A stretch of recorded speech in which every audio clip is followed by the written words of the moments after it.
Graça e paz. Para nós um privilégio mais uma vez estarmos reunidos para juntos prestar culto de louvor ao nosso Deus. Motivo de muita alegria em nosso coração e queremos lembrar que Deus é digno do nosso louvor. Hoje estamos transmitindo o culto para vocês e que Deus possa estar te abençoando, a você que deu a preferência para estar aqui conosco através deste canal. Vamos orar, vamos pedir a Deus a sua graça e a sua direção nesse momento. Querido Deus e Pai, graças te damos, ó Deus, por mais essa oportunidade que tu nos dá de reunirmos aqui em teu nome. Queremos, ó Deus, nesse momento, suplicar a tua graça, bondade, misericórdia sobre a vida de cada um, ó Deus, que nesse momento está nos acompanhando, estar, ó Deus, atento, está, ó Deus, com o seu coração desejoso de cultuar ao Senhor, mesmo, Deus, que de maneira virtual. Deus, que a tua graça, Deus, esteja sobre cada nós, que cada palavra, ó Deus, que cada cântico, Deus, possa ser, ó Deus, instrumento para que o teu Santo Espírito possa tocar os nossos corações, ó Deus, edificar a nossa alma, nos levar, ó Deus, a estar cada vez mais perto de Ti e saber, ó Deus, que só o Senhor é Deus e só o Senhor é digno de nosso louvor e nossa adoração. Fique conosco, ó Deus, em nome de Jesus. Amém. Tu és o Deus que adoramos, Todo-Poderoso, por isso queremos louvar ao Senhor, Todo-Poderoso e Soberano, grande em misericórdia e poder para salvar. Esse é o nosso Deus.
Glória a Deus. Nome sobre todo nome, é o nome de Jesus. Essa canção diz que ele veio aqui, ele não teve por usurpação ser igual a Deus, mas desceu e se humilhou. Ele se fez em forma de homem.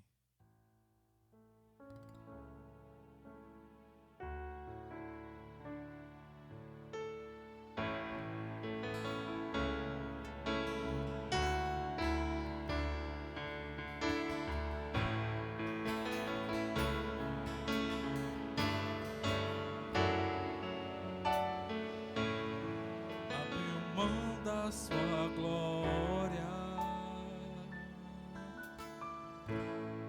e semelhante a um homem se esvaziou, servo tornou e a si mesmo se humilhou e como filho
Glórias a Deus.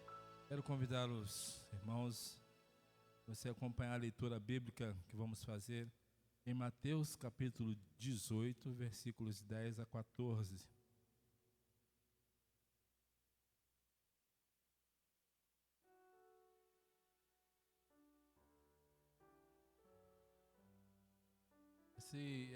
Esse texto tem um contexto. O contexto desse texto fala sobre Jesus e as criancinhas. E Jesus, ele dá prosseguimento ao contexto anterior, dizendo o seguinte: cuidado para não desprezarem um desses pequeninos, ou seja, aquelas criancinhas, pois eu digo que os anjos deles nos céus estão sempre vendo a face do meu Pai Celeste. O Filho do Homem veio para salvar o que se havia perdido. O que vocês acham? Diz Jesus. Se alguém possui 100 ovelhas e uma delas se perde, não deixará as 99 nos montes, indo a procurar a que se perdeu? E se conseguir encontrá-la, garanto que ele ficará mais contente com aquela ovelha do que com as 99 que não se perderam. Da mesma forma, o Pai de vocês, que está nos céus, não quer que nenhum destes pequeninos se perca. Ele veio para nos salvar. Ele veio para nos resgatar. Por isso a canção diz o seguinte: diga para os temerosos, não percam a fé, poderoso é o teu Senhor.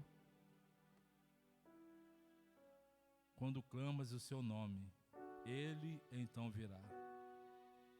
É tão simples o Evangelho, embora muitos queiram complicá-lo. Jesus disse assim: basta clamar pelo nome de Jesus e você será salvo. Aí a pessoa quer inventar um monte de coisa. Não, você tem que fazer isso, tem que fazer aquilo, tem uma lista aí. Isso é a religião que diz, mas não é o que Jesus diz. Jesus é além da religião, porque ele é o autor da nossa salvação. Por isso que ele diz, basta apenas clamar o nome dele. Vamos louvar a Deus.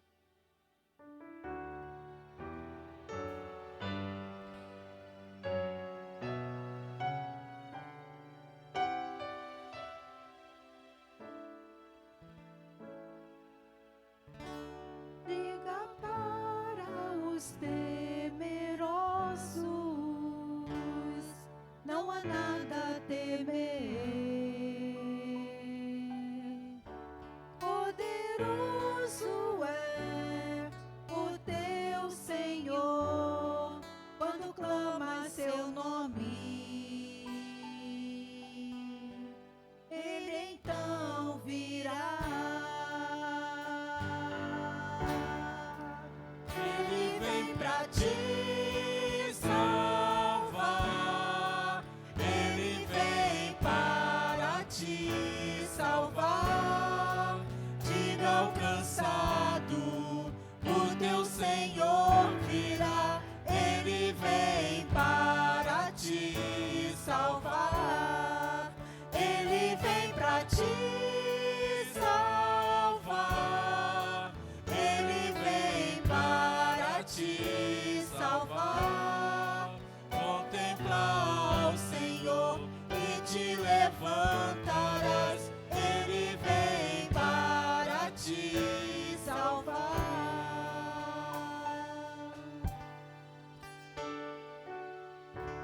Diga para os abatidos, não percam a fé. Poderoso é o teu Senhor, quando clamas teu nome, ele então virá. Ele vem pra te salvar, ele vem para te salvar.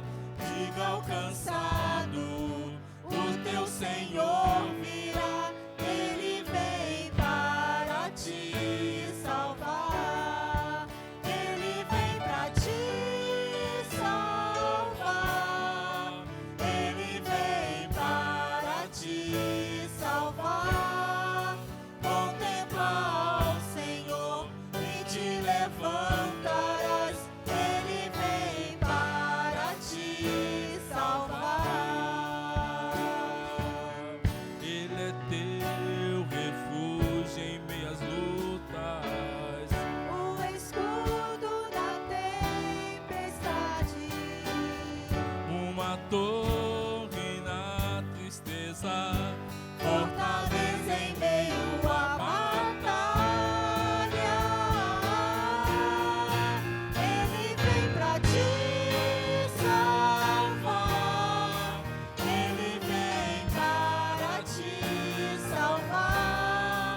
diga ao cansado, o teu Senhor virá, Ele vem para te salvar, Ele vem para te salvar, Ele vem para te salvar.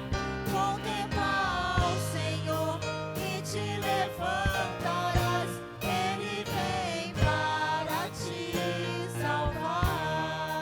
Contempla o Senhor e te levantarás, Ele vem para te salvar. Contempla o Senhor e te levantarás, Ele vem para te salvar.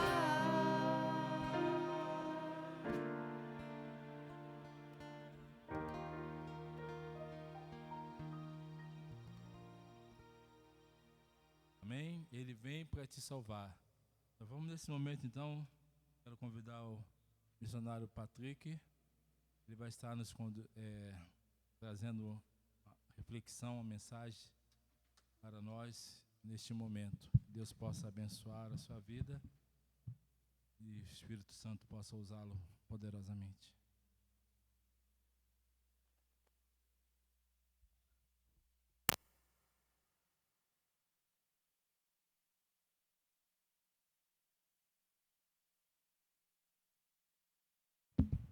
Oi.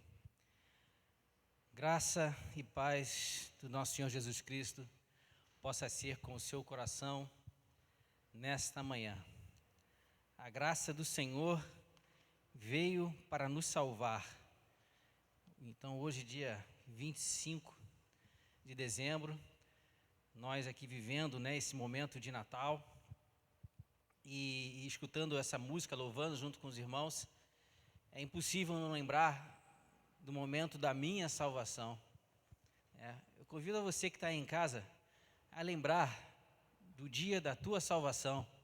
Como foi esse dia? Como foi essa alegria? Nosso irmão José, ele falou aqui no domingo passado, na cantata das crianças, que a salvação dele foi com 10 anos, né? 8 anos. E nunca mais o Senhor o lançou fora e não vai lançar fora, nunca. O dia da salvação. Eu lembro que eu fui convidado a ir até uma igreja. Eu já contei isso aqui, mas eu não canso de contar. Vai ver que alguém não lembra, eu já esqueci, eu vou contar de novo. Eu fui convidado a uma igreja e eu fui, do jeito que estava, me pegaram assim meio de supetão, então eu fui de chinelo, eu fui bem avacalhadinho assim para a igreja, mas eu fui assim mesmo, já de provocação, né? De repente alguém já fala que eu não posso entrar, já fico no lucro, né? E eu fui à igreja, eu fui muito bem recebido, abraçado na recepção, e eu ouvi a mensagem, e eu fiquei me segurando na cadeira, porque eu nunca tinha ouvido falar de Jesus daquela forma. Nunca tinha ouvido. E o pregador disse que se alguém quisesse entregar sua vida para Jesus, que levantasse a mão. Meu braço pesou 1 tonelada, irmãos. E eu não consegui levantar o braço naquela ocasião. E eu voltei para casa. Mas eu fiquei a semana inteira pensando naquilo. E eu queria, durante a semana, entregar a minha vida para o Senhor Jesus. Mas por não ter ninguém na família que conhecia Jesus, não ter nenhuma informação, nada, ninguém que pudesse me auxiliar, eu imaginei que eu só poderia aceitar Jesus dentro da igreja. Quando nós sabemos que em qualquer lugar é o momento para se entregar a vida a Jesus. Então, talvez você está em casa agora, se você sentir no coração de entregar a sua vida para Jesus, entregue agora. Mas eu não tinha essa percepção, então eu voltei no domingo seguinte à igreja. E o pastor pregou, só que tive um problema. O pastor que pregou era outro pastor. E aí eu confesso que eu não consegui prestar atenção na mensagem do pastor, porque eu fiquei com um conflito enorme. Se eu poderia aceitar a Jesus com aquele pastor, ou se eu tinha que ser com o pastor que eu tinha ouvido a mensagem. E eu fiquei com um conflito. E esse outro pastor fez a pregação, e ele fez um momento lá de desafio, né? o apelo para conversão, para entrega de vida.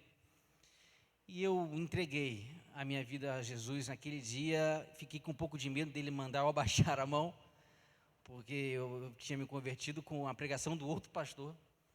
Mas não aconteceu isso. Eu entreguei a minha vida para Jesus e a minha vida mudou por inteiro. Ele quer nos salvar. Antes de nós entrarmos na mensagem de hoje, seguindo o tema que o pastor Lúcio vem pregando sobre quem é Jesus, eu queria ler um texto ainda, meditando um pouco sobre essa época natalina, do pastor João Batista Medeiros. Ele disse o seguinte, falando sobre esse tempo. Eu vou ler aqui. Aquele que não poupou o seu próprio filho, antes por todos nós o entregou, porventura não nos dará graciosamente com ele todas as coisas? Romanos 8:32. Refletir sobre o Natal é pensar na imensurável capacidade que Deus tem de agir generosamente para com a humanidade. A generosidade divina não tem limites.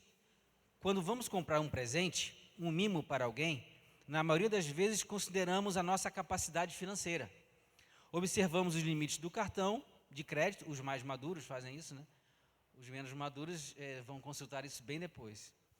E o nosso desejo de poupar. Isso é completamente lógico. Mas quando pensamos no Natal, percebemos que a ação divina transpassa todos os limites da racionalidade humana. O Natal é um evento abundantemente generoso para a humanidade, extremamente dispendioso para Deus. O Natal custou caro. O apóstolo Pedro, buscando descrever para seus leitores essa onerosa atitude assumida por Deus no processo da salvação, ao enviar, Deus enviar o seu Filho ao mundo, o apóstolo diz o seguinte: sabendo que não foi mediante coisas corruptíveis como prata ou ouro que fostes resgatados do vosso fútil procedimento que vossos pais vos legaram, mas pelo precioso sangue, como de cordeiro, sem defeito e sem mácula, o sangue de Cristo, conhecido com efeito antes da fundação do mundo, porém manifestado nos fins dos tempos por amor de vós, por amor de nós. Por isso, refletir sobre o Natal exige uma tomada de atitude que expresse concretamente o nosso entendimento do inestimável valor do que chegou até as nossas mãos. Eu repito o que foi dito há pouco. Não nos custou nada, mas para Deus teve um alto preço. No pós-festa, que é o que estamos vivendo agora, logo depois do momento da abertura dos presentes, não é incomum ver pais e mães chateados com as crianças que logo colocam de lado o presente valioso, não é? Às vezes o pai ali compra um negócio, a mãe um presentinho e a criança logo está deixando de lado. O descontentamento é proporcional ao investimento. O escritor do livro de Hebreus nos alerta quanto ao perigo de colocarmos também de lado tão grande presente de Deus. Como escaparemos nós se negligenciarmos tão grande salvação? Hebreus 2:3. Jesus é o presente que custou tudo. Deus não poupou nada e deu tudo o que se podia oferecer. Jesus é o máximo de Deus oferecido a nós. Quem reflete idoneamente sobre o Natal é de forma irremediável e implacável obrigado a confessar a generosidade divina. Só reclama de Deus quem ainda não conseguiu perceber o valor do Natal. A expressão dará graciosamente é a tradução do verbo grego charisetai. Esse verbo transmite não somente a ideia de generosidade, mas também a boa vontade do doador. Muitas vezes, alguns presentes caros são oferecidos por obrigação, por conveniência social. Mas Deus não tinha nenhuma obrigação, nada que o constrangesse a presentear a humanidade com Jesus. Mas Ele o fez de boa vontade. Diante de tal iniciativa divina, o escritor bíblico afirma: nós o amamos porque Ele nos amou primeiro. Irmãos, o presente, Jesus, o presente dado a nós, é algo sobremaneiramente caro, valioso, de modo que nós não podemos viver a negligenciar ou de forma displicente tamanha salvação. Eu queria rapidamente, antes de entrar no texto dessa noite, ler 3 passagens que me fica bem claro para mim o que seria negligenciar. Nelson, por favor, vamos projetar Marcos 5, capítulo 41, 43 a 43.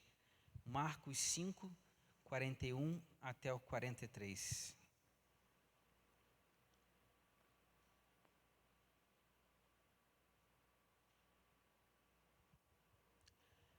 Tomou-a pela mão e lhe disse: Talita, Talita cumi, que significa menina, eu lhe ordeno, levante-se. Imediatamente, a menina, que tinha 12 anos de idade, levantou-se e começou a andar. Isso os deixou atônitos, e ele deu ordens expressas para que não dissesse nada a ninguém, e mandou que dessem a ela coisas para comer. Acho que o irmão José até fez uma reflexão sobre esse texto um dia aqui também, que eu lembro. Mas Jesus fez um milagre, ressuscitou a menina. Seria muito negligente não dar comida a ela, né? O milagre foi feito, mas agora ele precisava ser alimentado. Ela precisava de alimento, beber água, comer. Senão o que aconteceria? Ela morreria de novo, de fome, de sede. Então o milagre aconteceu, mas precisava-se agora cuidar disso que Deus deu. E em 1 Coríntios 15, 10,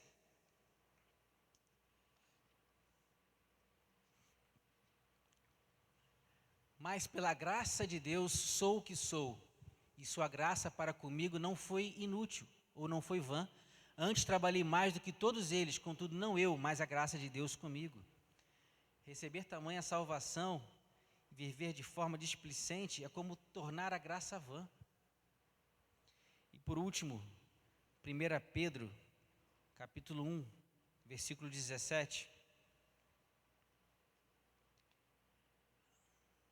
A palavra nos diz: uma vez que vocês chamam a Pai aquele que julga imparcialmente as obras de cada um, portem-se com temor durante a jornada terrena de vocês. Irmãos, é bom falar isso, é bom relembrar isso. Nós somos peregrinos aqui nessa terra. Nós vivemos uma jornada terrena aqui. Nós somos como aquela neblina da manhã que some com os primeiros raios do sol. Nossa passagem aqui é momentânea, é curta. Nós não sabemos quantos dias tem cada um. Nós não sabemos necessariamente se o mais novo vai viver mais do que aquele que está com 40 anos. Nós não sabemos se o mais novo, talvez ele possa até morrer primeiro, ser chamado primeiro por Deus. Nós não sabemos os tempos. Nós sabemos que os tempos são pequenos, é muito curto. E a palavra nos diz para nós nos portarmos com temor e tremor nessa nossa curta jornada. Nós não podemos viver de forma negligente tão grande salvação. Nós possamos, nós aqui, você na sua casa, possamos refletir nesse tempo que nós estamos vivendo, esse tempo de Natal, esse tempo de festa, que possamos refletir sobre isso, sobre o verdadeiro Natal. Amém? Bom, antes de nós entrarmos então no texto dessa noite, cujo tema é Jesus, o bom pastor, está lá em João 10. Vamos orar, pedir a Deus que possa ter misericórdia de nós, possamos ser usados por Ele para transmitir aquilo que Ele colocou no nosso coração. Que Deus abençoe também a sua vida, a nossa vida. Senhor, Pai amado, nós te agradecemos, Senhor, pela salvação. Nós te agradecemos porque o Senhor nasceu, ó Pai, não só lá em Jerusalém, mas o Senhor nasceu no nosso coração. O Senhor tem nascido no coração de milhões e milhões de pessoas. Nós te pedimos, Senhor, por aqueles que ainda não abriram o seu coração, para que o Senhor pudesse fazer morada. Que o Senhor tenha misericórdia, que o Senhor dê oportunidades. Quem sabe essa oportunidade possa ser hoje, Senhor. Abençoa, Pai, todo o texto que nós leremos, todas as reflexões, todas as ponderações, que possam encontrar morada, Pai, no nosso coração. Em nome de Jesus. Amém.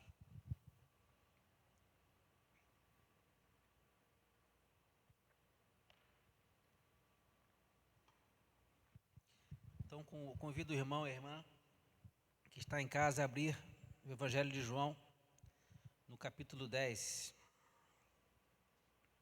versículo 11. Nós vamos ler primeiro do versículo 11 até o versículo 16, e depois leremos do versículo 27 até o versículo 30. Assim diz a palavra do Senhor. Eu sou o bom pastor. O bom pastor dá a sua vida pelas ovelhas. O mercenário não é o pastor, a quem as ovelhas pertencem. Assim, quando vê que o lobo vem, abandona as ovelhas e foge. Então o lobo ataca o rebanho e o dispersa. Ele foge porque é mercenário e não se importa com as ovelhas. Eu sou o bom pastor. Conheço as minhas ovelhas e elas me conhecem. Assim como o Pai me conhece e eu conheço o Pai e dou a minha vida pelas ovelhas. Tenho outras ovelhas que não são desse aprisco. É necessário que eu as conduza também. Elas ouvirão a minha voz e haverá um só rebanho e um só pastor. Versículo 27. As minhas ovelhas ouvem a minha voz e eu as conheço e elas me seguem. Eu lhes dou a vida eterna e elas jamais perecerão. Ninguém as poderá arrancar da minha mão. Meu Pai que as deu para mim é maior do que todos. Ninguém as pode arrancar da mão de meu Pai. Eu e meu Pai somos um. Amém? Irmãos, então o texto começa dizendo o seguinte, no versículo 11. Eu sou o bom pastor. Eu sou o bom pastor. Falando um pouco sobre a profissão de pastor, pastoreio, pastor de ovelhas, é uma das profissões mais antigas da terra. E tivemos aí alguns ilustres personagens bíblicos, né? Alguns servos de Deus ilustres aqui que foram pastores. A gente pode lembrar aqui de Abel, cuidava de animais, né? Nós lembramos de Davi, pastor de ovelhas, Jacó, Moisés, também cuidou das ovelhas lá do seu sogro, e por aí vai. Mas não era uma profissão muito bem querida essa profissão. Os egípcios, por exemplo, não gostavam de pastores, né? Tanto que quando Jacó reencontra com seu filho José, José manda dizer, olha, fala que vocês são pastores, né? Deixa bem claro que vocês são pastores, que vocês cuidam de ovelhas. Os egípcios não gostam de pastores, então eles vão deixar vocês numa outra terra. José tinha algum receio que os seus familiares ficassem ali perto do Egito, ali próximo do faraó. Então ficaram no Egito, mas numa terra um pouco afastada. Era uma profissão que trabalhava muito e ganhava pouco. Eles não tinham lugar para dormir, eles dormiam poucas horas durante a noite, porque eram sujeitos a perigos, né? Então durante o dia ficavam naquele sol escaldante e à noite um tempo muito frio, e não podiam dormir com muita tranquilidade, porque tinham as feras, né? Davi mesmo relata que ele livrou as ovelhas de urso, de leão, tinham as feras que vinham. Então tinha que dormir com o olho aberto e o outro fechado. Tinha que estar atento o tempo inteiro. Então não era uma profissão muito fácil essa de pastor. Mas então por que Jesus disse, eu sou o bom pastor? Porque apesar de não ser uma profissão daquelas que os pais falassem para os filhos, olha, quando você crescer eu quero que você seja pastor de ovelhas, não era algo que se falava, mas era algo que se conhecia muito bem. O que o pastor fazia, os perigos de ser um pastor, o que era um bom pastor, o que não era um bom pastor, as aflições que ele passava, todo Israel conhecia muito bem o que era o serviço de pastoreio. Por isso ele usou essa analogia, eu sou o bom pastor. Agora, por que ele é o bom pastor e ele disse que ele era o bom pastor? No versículo 15, o texto diz que assim como o Pai me conhece, eu conheço o Pai, eu dou a minha vida pelas ovelhas. Ele dá a vida pelas ovelhas. O mercenário não. O mercenário, quando aparece o lobo, a fera, o mercenário corre. Eu lembro aqui de uma cena engraçada. Não sei se os irmãos lembram, num período atrás, que estava uma onda lá nos Estados Unidos de de terror em relação ao palhaço, né? As pessoas, palhaço mesmo, não é o palhaço xingamento, não, é a pessoa vestida de palhaço. Então as pessoas se vestiam de palhaço para dar susto nas outras, não sei se os irmãos lembram disso. E o negócio ficou sério, porque acabou tendo algumas questões de morte, inclusive, lá. Mas teve uma situação que foi engraçada, que uma pessoa estava dentro do elevador, vestido de palhaço, e um casal estava esperando o elevador chegar. E quando o elevador chegou, as portas se abriram, e aquele palhaço bem sério, né, uma maquiagem não muito amistosa, deu um passo para frente, sério, o casal deu um passo para trás. E aí aquele palhaço pegou como se fosse uma foice, assim. Aí o casal ficou já como? Ficou bem tenso, né? Aí quando o palhaço deu um passo para frente, o que vocês acham? O namorado se colocou na frente da esposa, da namorada, ou esposa, não sei, para protegê-la? Não. O namorado correu muito. Ele saiu correndo pelo estacionamento do prédio, lá na garagem. A namorada ficou para trás, capotando, e o namorado já estava longe. O mercenário. Esse é o namorado mercenário. Aquele que foge. Quando o palhaço chega. Aqui, no caso, o falso pastor foge quando o lobo chega. Mas ele era bom pastor, ele era o bom pastor. Jesus colocou um bom pastor porque ele morreu por nós. Mas morreu por nós dentro de que critério? O que fazia isso ser importante? Vamos ver aqui em Romanos, capítulo 5, versículo 6 a 8. A palavra de Deus nos diz o seguinte: de fato, no devido tempo, quando ainda éramos fracos, Cristo morreu pelos ímpios. Dificilmente haverá alguém que morra por um justo, embora pelo homem bom, talvez, alguém tenha coragem de morrer. Mas Deus demonstra seu amor por nós. Cristo morreu em nosso favor, quando ainda éramos e somos pecadores. Morreu por nós na condição de pecadores. Nós não tivemos o corpo transformado, nós não éramos justos e por isso Deus morreu por nós. Ele morreu por nós sabendo de todo o nosso pecado, de toda a tua e a minha condição humana pecaminosa. Não só por tudo aquilo que eu fiz até o momento que eu entreguei a minha vida a Jesus, mas por tudo que eu ainda iria fazer. Ele ainda assim morreu por você e por mim. Porque Ele conhece a nossa história. Ele sabe do que nós fizemos e do que nós faremos. E eu agradeço, porque Deus não é homem. Porque se Deus fosse homem, provavelmente ninguém seria salvo. Porque um homem falaria o seguinte: não vou salvar o Patrick. Vou salvar ele aqui, daqui a 3 meses ele está aí, fazendo tudo que não presta de novo. Eu não vou salvar, não merece. Mas Deus nos salvou, ainda nós sendo pecadores. Não foi por merecimento nosso, nenhum merecimento nosso. Todo merecimento, toda justiça vem de Deus, somos justificados por Deus. Ele é o bom pastor, morreu por nós. E nós desse jeito que nós somos. É a vontade de Deus salvar a todos. 1 Timóteo, capítulo 2, versículo 3 e 4. A palavra de Deus nos diz assim: isso é bom e agradável perante Deus, nosso Salvador, que deseja que todos os homens sejam salvos e cheguem ao conhecimento da verdade. O desejo de Deus é que todos os homens sejam salvos. Todos. Existem doutrinas ou teologias que vão dizer que já estão predestinados aqueles que serão salvos. Deus já escolheu quem vai ser salvo.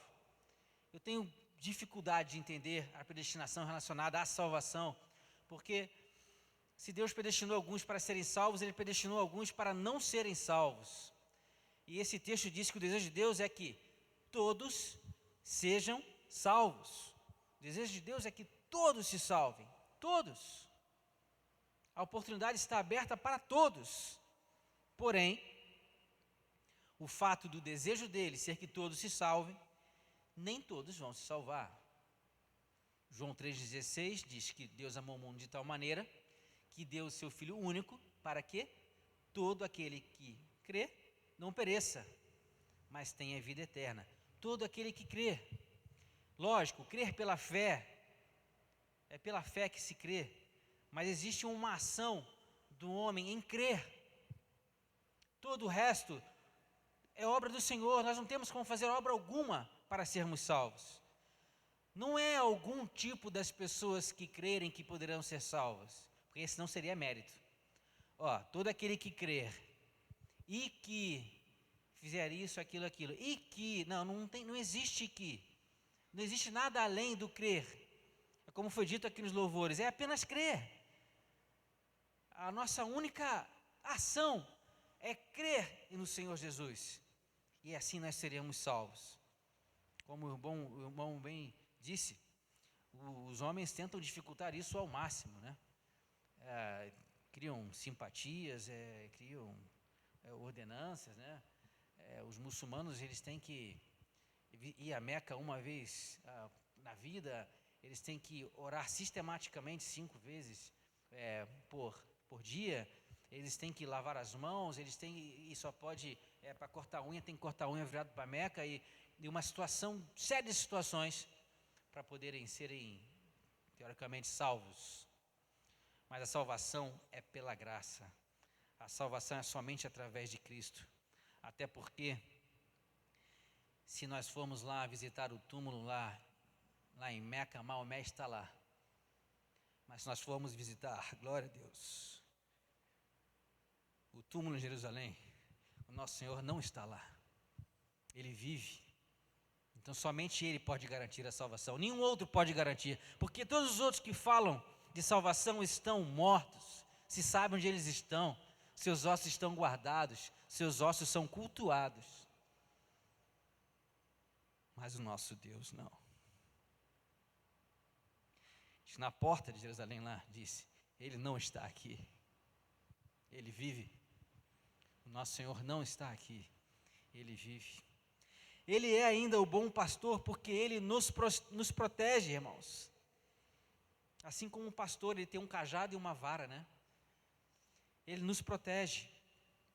E eu queria ler 2 textos para vocês entenderem uma coisa interessante. O primeiro texto é de Lucas, capítulo 11, versículo 15. Aqui Jesus recebeu uma afronta pesada aqui. Mas olha só como é que Jesus reagiu. Lucas 11, deixa eu ver, 11, versículo 15. Eu tenho que comprar uma Bíblia de letra gigante, não está dando mais. Eu estou enxergando muito mal. Já estou com óculos novos, mas ainda assim está difícil. 11, versículo 15.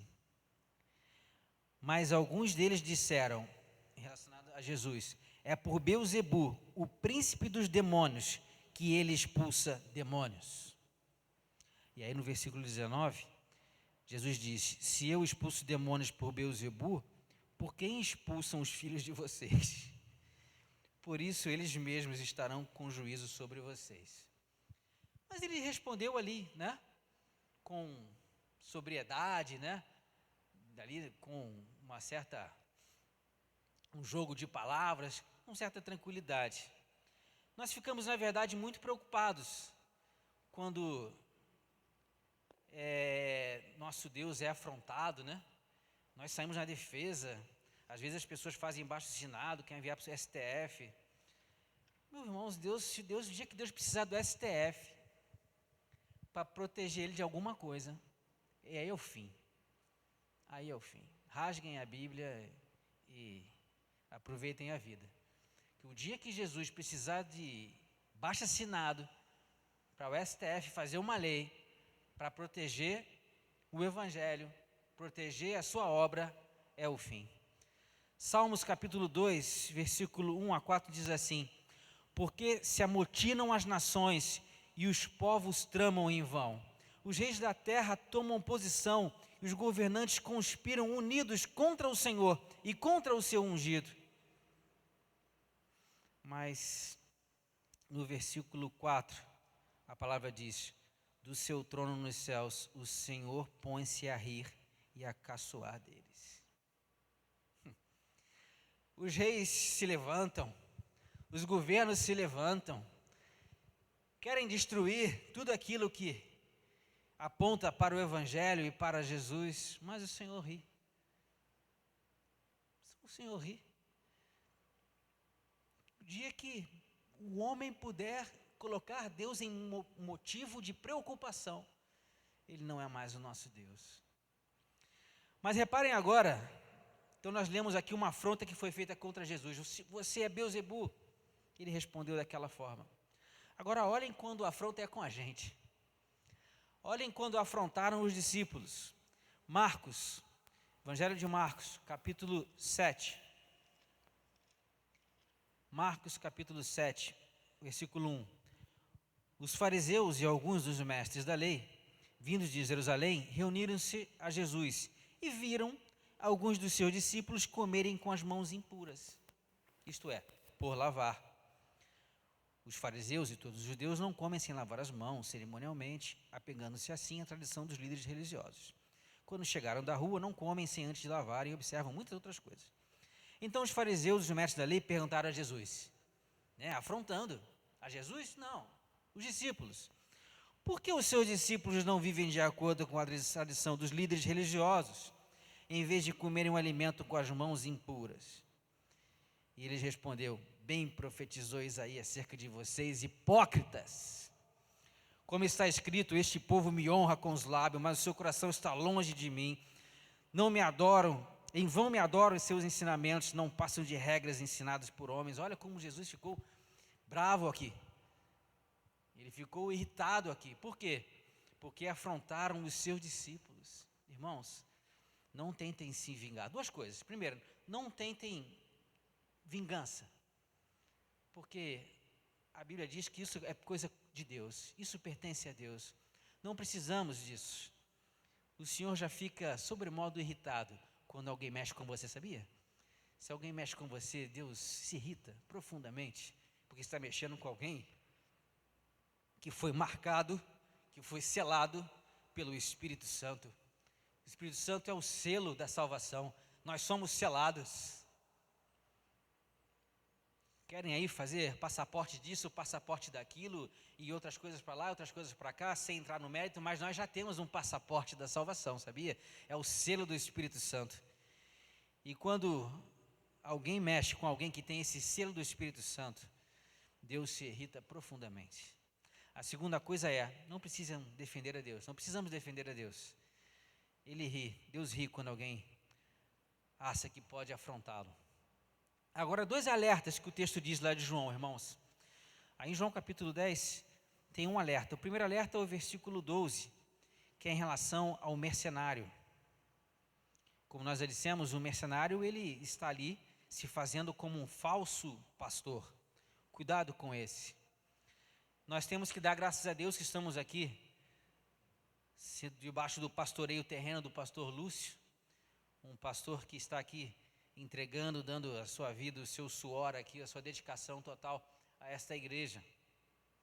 Mas existem falsos pastores. Olha o que disse 1 Pedro, capítulo 5, versículo 2 e 4, a 4. 1 Pedro, capítulo 5, versículo 2 a 4.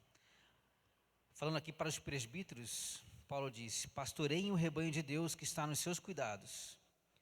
Olhem por ele, não por obrigação, mas de livre vontade, como Deus quer. Não façam por ganância, mas com o desejo de servir. Não hajam como dominadores dos que lhe foram confiados, mas como exemplos para o rebanho. Ou seja, o falso pastor, o mercenário, é só pegar esse texto e fazer tudo ao contrário. Esse é o mercenário. Ele é um falso pastor, ele serve por obrigação, ele serve por ganância, não tem desejo de servir, ele quer dominar as ovelhas, e ele não serve, ele não pastoreia pelo exemplo. Esse é o falso pastor. E agora outro ponto de atenção que diz aqui no mesmo versículo 12, é em relação à atuação do lobo. O versículo 12 diz: o lobo vem. Aliás, quando o mercenário vê o lobo, ele abandona as ovelhas e foge. Então o lobo ataca o rebanho e os dispersa. Vamos, presta atenção nessa cilada, ou nessa artimanha do diabo. Ele não precisa fazer grandes coisas para prejudicar as ovelhas. Ele só precisa fazer com que elas dispersem. Se dispersa. Se solta do rebanho. Vai para longe.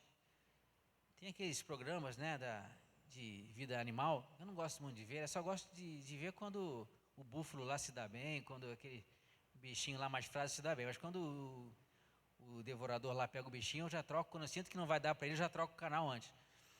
Mas qual é a tática do leão quando ele vem ali? Ele pega aqueles animais mais indefesos, né? Ele espalha o pânico, né? Ele vem, aquele leão correndo, espalha o pânico, e aí aqueles que correm juntos geralmente escapam. Agora aquele que corre para o lado errado, dispersou, aí já era. Ele se dispersou, aí ele fica fraco, ele vai ficar abatido, ele vai sofrer. E ali no caso da vida animal, ele vai morrer de fato. Mas nós, como temos a garantia aqui que nenhum daqueles que foi dado a Deus se perde, se alguém de nós dispersar, saberemos que vai passar realmente momentos muito difíceis. Mas se for realmente, tiver o selo do Espírito Santo, ele irá retornar. Mas nós temos que estar atentos a isso, irmãos, porque eu vejo que o diabo tem plantado no meio de nós muitas divisões, né? Divisões nos nossos últimos tempos, divisões políticas. Tem dois grupos, tem o grupo A, tem o grupo B, aí tem o grupo C, aí tem um grupo que acha que não tem que ter grupo nenhum. Até esse que acha que não tem que ter grupo nenhum também quer se dividir. Porque ele acha que. Então, assim, é uma divisão total. E alguns deixaram o nosso meio, infelizmente, por conta disso. Por maldito é o homem que acredita no próprio homem. Mas é uma tática de dispersão. Então aqui fica apenas um alerta. Continuando aqui em relação ao bom pastor, no versículo 14, a palavra de Deus diz, 10, 14, ele repete: eu sou o bom pastor, eu conheço minhas ovelhas e elas me conhecem. Eu havia dito há pouco que na profissão de pastoreio, os pastores à noite dormem pouco. Então, eu estava pesquisando sobre isso, lendo alguns artigos sobre isso, e alguns pastores, eu não sabia disso, mas alguns pastores se unem durante a noite. Regiões que tem muitos pastores, né? Eles à noite se unem. Então, as ovelhas ficam todas juntas, junta tudo, e eles se unem para dormir. Porque aí eu dormi uma hora, você dorme outra uma hora, e aí reveza um pouco, e dorme um pouco mais. Mas o interessante, irmãos, é que quando amanhece, e agora? As ovelhas estão todas misturadas. Mas no artigo que eu li, os pastores têm grunhidos, eles fazem algumas coisas, alguns sons, e as ovelhas conhecem, irmãos. Se juntou ali, mais de 100, 200, 300 ovelhas, cada pastor tem 50, e junta tudo, e de noite ali as ovelhas também querem confraternizar, né? Porque a ovelha confraterniza, né? Aí se mistura todo ali o rebanho no aprisco, aí os pastores quando acordam de manhã, mas eu botei as minhas 50 aqui, já está tudo misturado. Mas quando eles começam a chamar, fazem uns barulhos lá, cada um faz o seu som, as ovelhas conhecem o pastor. E aí vão seguindo, cada pastor vai para um lado, as ovelhinhas saem lá do meio, se despedem, tal. Aí vai para lá, batista para lá, presbiteriano, enfim. Mas as ovelhas conhecem o seu pastor. E elas seguem, uma segue a outra. Irmãos, Jesus é o bom pastor, ele diz que ele nos conhece. E nós os conhecemos. Ele conhece o nosso som. Eu lembro aqui mais uma analogia. Bom, o pessoal que está aqui, alguns eu sei que já tiveram filhos pequenos, né? Alguns até com netos. E você que está em casa aí também, talvez já tenha tido filhos pequenos. Quem tem filho pequeno, é uma época que a gente vai muito em festinha, né? Não é? A gente vai muito em festinha, a gente gasta dinheiro, porque toda festinha que vai é uma lembrancinha, tem que ir toda hora, e tem muito, né? Aí imagina, a criança tem lá, no maternal lá, a sala tem 20 crianças, aí 20 aniversários por ano, é pesado, né? Então a gente já tenta padronizar alguma lembrancinha, mas assim, É fé, é um momento que você engorda também. Aí eu só falo, por que o casal, né, depois de cá, tem filho engorda? Por causa das festinhas. Não é só por causa das boas. A esposa faz comida boa, a Laura está aí me assistindo, está aqui, não pode, não vou negar, mas ela faz comida boa. Mas as festinhas é que engordam, que aí, festinha de criança tem o quê? É bolo, doce, salgadinho, é aquela coisa toda. Mas, irmãos, uma coisa interessante nas festinhas de criança é o seguinte, que as crianças são todas lá misturadas também, né? Tudo se mistura, tudo chorando, não é isso? Tudo chorando, tudo gritando mãe, gritando pai. Mas quando a tua criança grita pai, você conhece a voz. Já reparou isso? Tem centenas de crianças, pai, pai, pai, pai, mãe, mãe, mãe. Mas quando a tua criança fala pai, você, opa.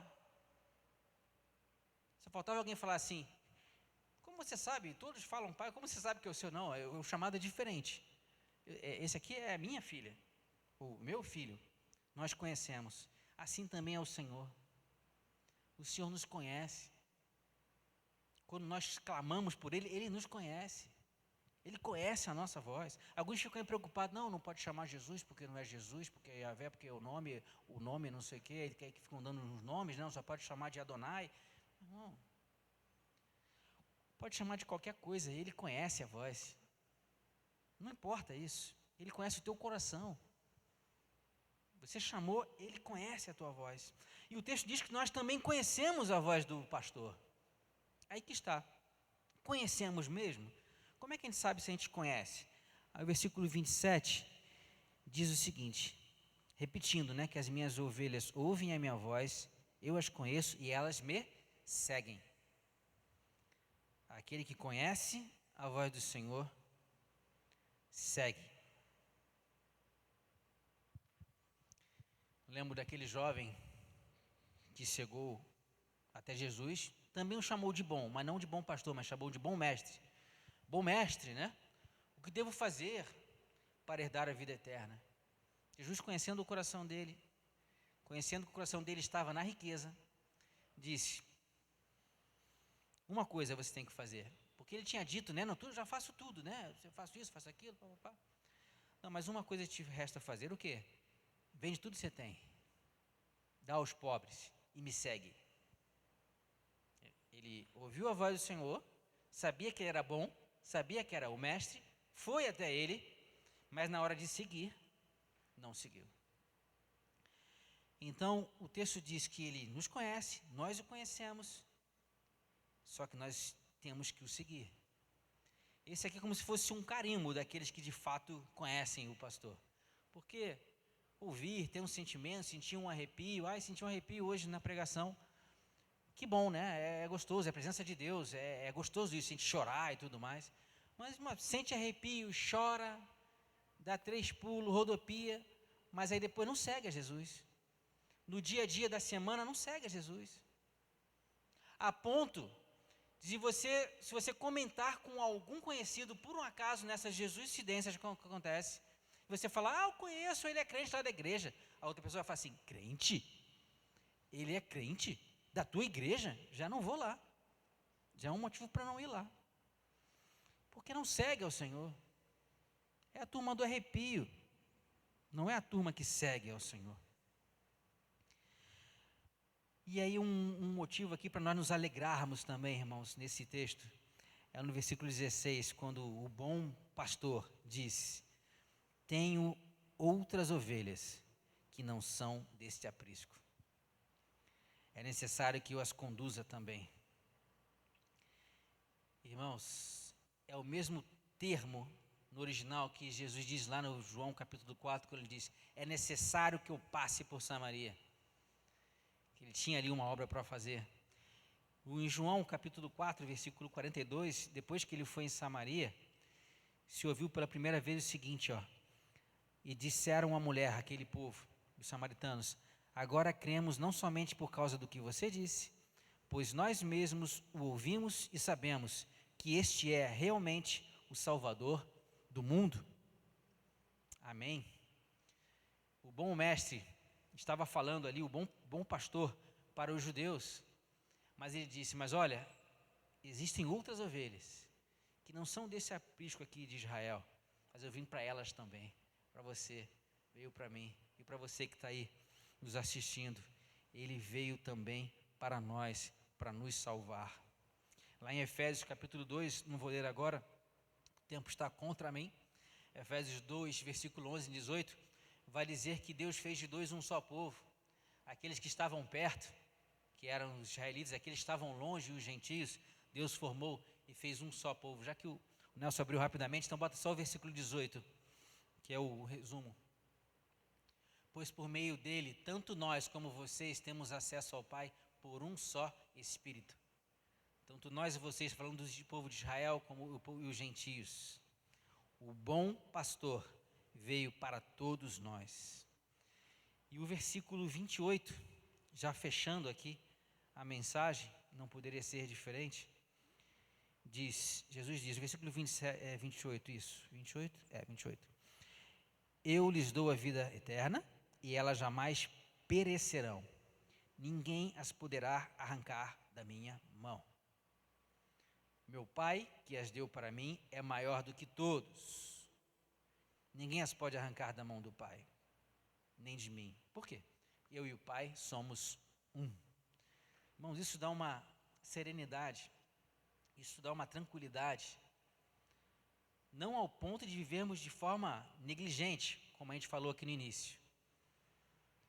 Temos que viver com temor e tremor, mas nos dá uma paz de saber que nada pode nos tirar da mão de Deus.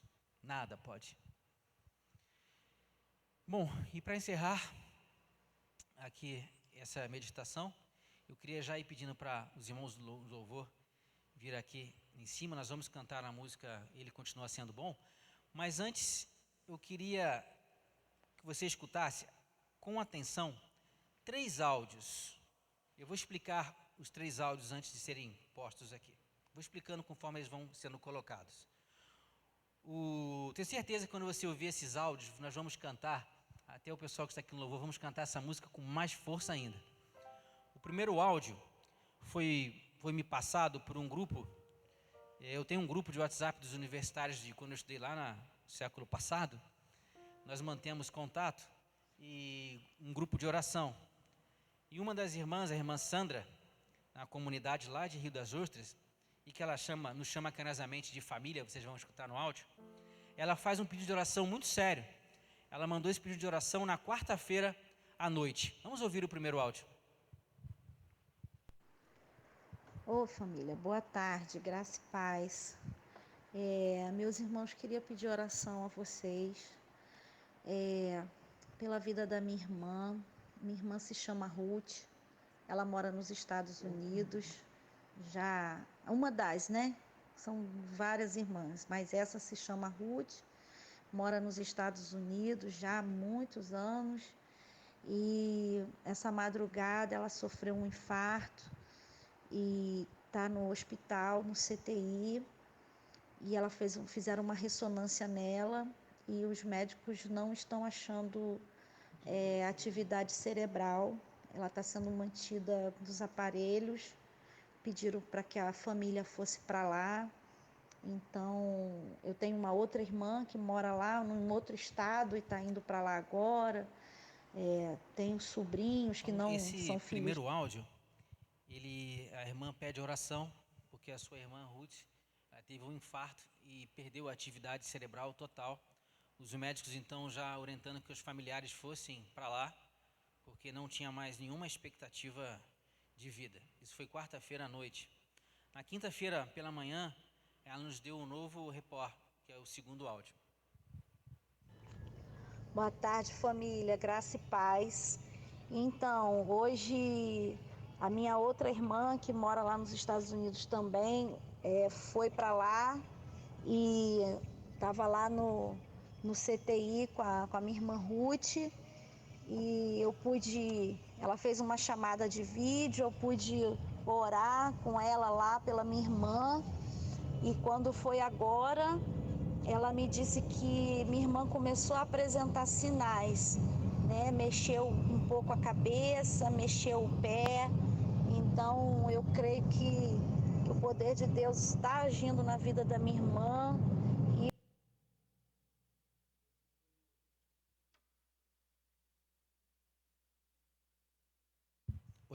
Esse foi o segundo vídeo, então. Ela conseguiu fazer uma videochamada, oraram pela irmã, e ela se mexeu um pouco, até então não sabe se é um espasmo, alguma coisa. Esse foi o áudio de quinta-feira pela manhã. Quinta-feira, próximo da hora do almoço, ela mandou um novo áudio, o último áudio. Por favor, Nelson. Oi, família, boa tarde, graça e paz. Irmãos, vamos louvar o nome do nosso Senhor, irmãos. Glorifica o Senhor comigo, irmãos. Deus é maravilhoso, irmãos. A minha irmã acordou do coma. Glória a Deus. Minha irmã reconheceu a minha outra irmã. Ela está mexendo os braços, está mexendo as pernas. Ela já foi desentubada. Minha irmã falou que, a minha outra irmã que está lá, falou que tiraram um monte de aparelhos dela. E depois que a médica tirou o tubo, perguntou para ela se ela sabia o nome dela, e ela, com muito esforço, conseguiu falar bem devagarzinho, que falou o nome dela completo. Irmãos, Deus está fazendo um milagre muito grande na vida da minha irmã, e vocês são parte desse milagre. Louvado seja o nome do Senhor, Aleluia. irmãos. Louvado seja Aleluia. o nome Deus do seja Senhor. louvado.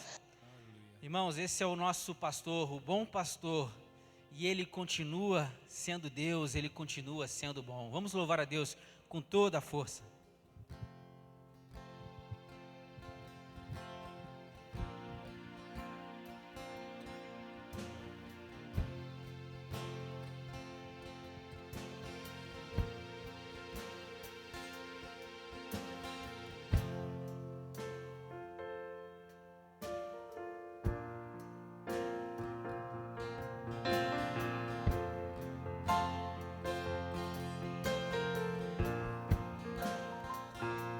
Um dia a gente aprende a confiar em um Deus que faz milagres, que ouve a nossa oração e que faz presente aqui. Um dia a gente aprende a dar um passo só de cada vez, mas sem duvidar, mas sem duvidar, Ele continua sendo bom, Ele continua sendo Deus, Ele continua sendo bom, Ele continua sendo Deus.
Cantar mais uma vez, louvando a Deus por tudo que Deus tem feito nas nossas vidas. Ele é o bom pastor.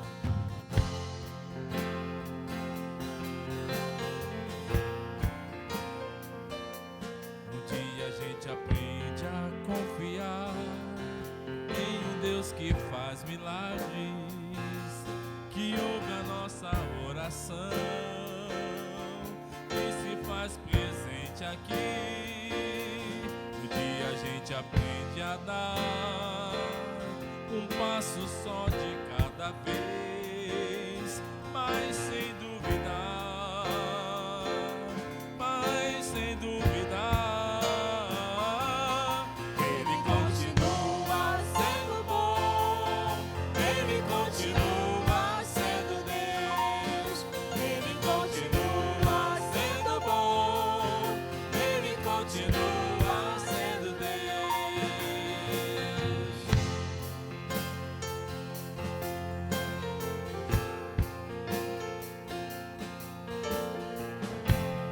Aí chega aquele dia difícil e Ele está conosco. Então chega o dia de viver tudo que se aprendeu e a enxergar até o que não se pode É pela ver. fé.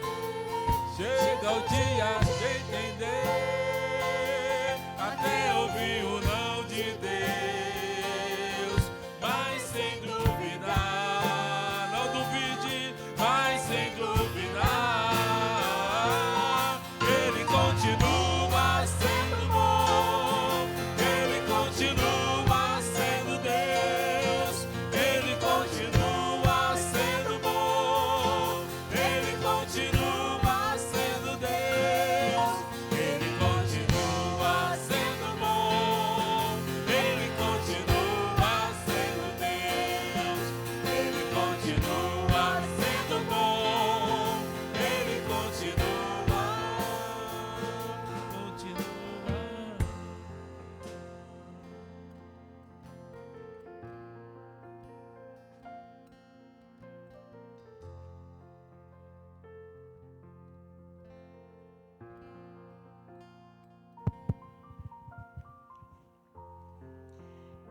Irmãos, espero que tenha sido abençoado este culto e que você saiba sempre disso.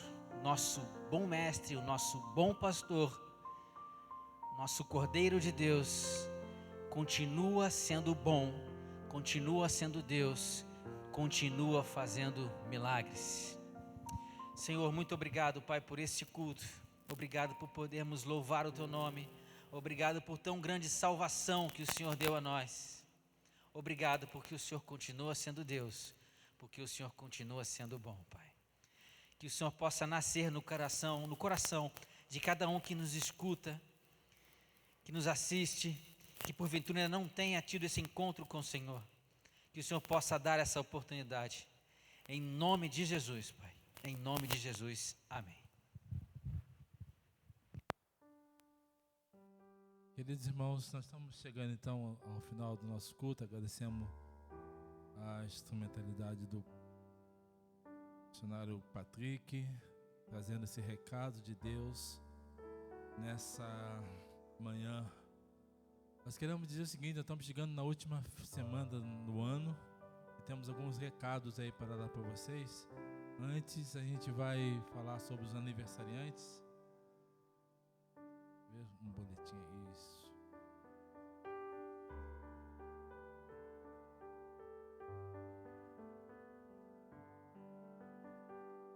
No dia 26 de dezembro, Delman Nicolau. Dia 28 de dezembro,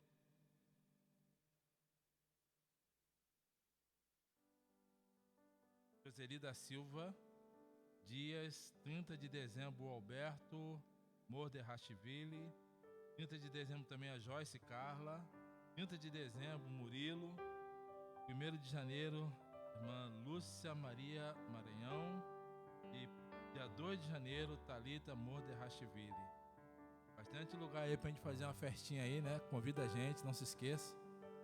Como diz o Patrick, as ovelhas gostam ali daquela confraternização, ficar gordinha mesmo, tá? Então só chamar a gente que a gente vai, tá? Não fica acanhado não, irmão. Tá? E queremos também dar um recado a respeito da nossa vigília de oração. Será no próxima sexta-feira, a partir das 22 horas. Tá? Estaremos aqui dando um culto especial de gratidão a Deus por esse ano, né? Por Deus nos dar a graça de chegarmos até esse momento. Queremos convidar você e convidar a todos os seus familiares para estar aqui conosco. Após o culto, lá depois da meia-noite, teremos uma ceia. E para isso, você já deve ter recebido aí, ou já escolheu o prato que você vai trazer.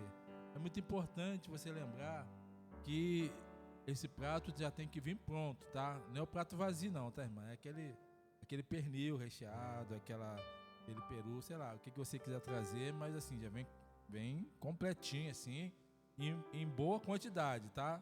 Não vai trazer aquele galetinho não para 10 pessoas, não dá, né? Vai dar briga aqui. Então traz um frangão daquele, um negócio assim bem substancioso para comer bastante, sobrar e levar para casa, fazer lá o restante do outro dia, tá? Hoje à noite teremos um culto presencial a partir das 18h30, tá? Domingo, dia 26, a partir das 18h30 temos culto presencial. E outra coisa também queria falar a vocês, última semana do ano, tira um dia nessa semana ainda para orar por você mesmo. Tá? Você orou durante esse ano por muitas pessoas, você intercedeu por muitas pessoas através das lives, através dos grupos de oração, mas procure tirar um tempo, uma hora, né, um tempinho, e ore por você mesmo, busque a Deus pela sua vida. Talvez você vai perceber que tem muita coisa para agradecer a Deus. Talvez você tenha que se encontrar diante de Deus e falar assim: Senhor, poxa, tanta coisa que eu queria fazer, eu não fiz, me perdoa, me dá mais uma chance. Não sei, mas tira um tempinho não é para orar, interceder por ninguém não. É para orar por você diante de Deus, orando ali, tá? Às vezes a gente acaba orando muito pelos outros, esquece de orar por si próprio, tá? Então ore por você mesmo, esteja ali em oração diante de Deus. E essas são algumas das nossas atividades. Vocês são convidados. Qualquer dúvida, entre em contato com a igreja através do WhatsApp. Estaremos aqui felizes para dar as explicações a vocês, tá?